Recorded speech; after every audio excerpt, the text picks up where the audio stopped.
On the night of May 31st, I recommend looking up.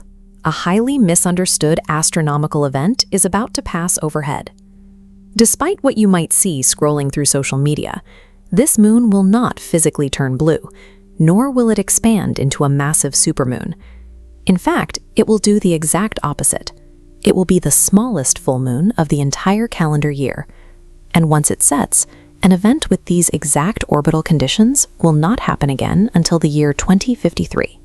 The strange part is that the popular label for this event, the blue moon, only exists because of a decades-old publishing error.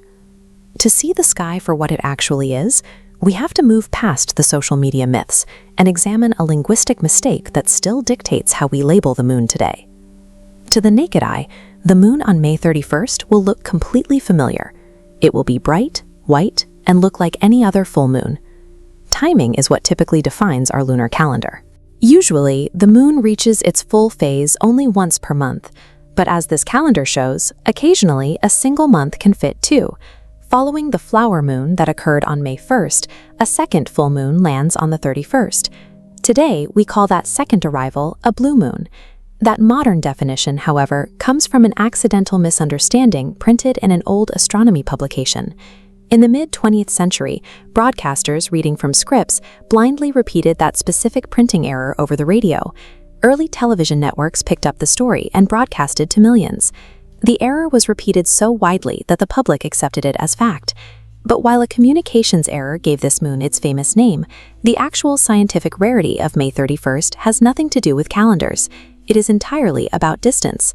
The moon's path around Earth is not a perfect circle. It is a stretched ellipse. When the moon travels to the closest point, astronomers call it perigee, the phenomenon known as a supermoon. Apogee sits on the exact opposite end, the orbital point farthest from Earth. On May 31st, the moon reaches its extreme farthest point of the entire calendar year, creating what is known as a micromoon.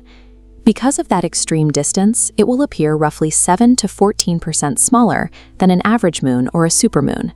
It will also appear up to 30% dimmer in the night sky. You might not detect that exact physical shrinkage with the naked eye unless you compare photographs side by side, but the psychological impact is real. The moon feels quiet, isolated, and distant.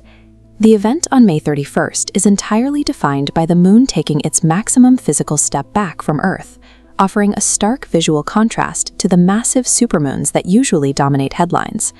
The calendar quirk of a blue moon happens on a regular basis. Micromoons happen regularly too.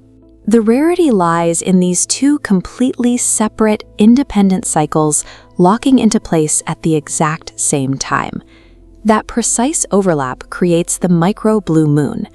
And once this specific alignment passes, the celestial mechanics will not overlap this way again for 27 years. The true value of this moment is its fleeting rarity, a quiet instance of cosmic clockwork that most people will sleep right through. Counterintuitively, the best time to watch this alignment is the evening before the official fullness, May 30th. Step outside shortly after sunset and look toward the eastern horizon to catch the moon rising. You do not need to rely on an observatory or any expensive astronomical equipment to witness this, just your eyes and a clear sky.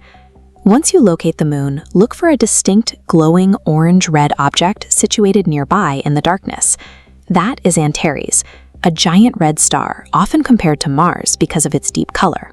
Pairing Earth's smallest full moon directly beside a distant red giant provides a solitary, profound moment of scale before decades pass.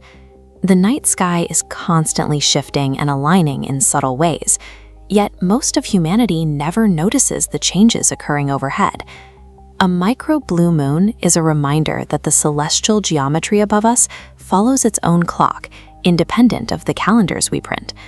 If you enjoyed this journey into the night sky, subscribe to Space Unfiltered.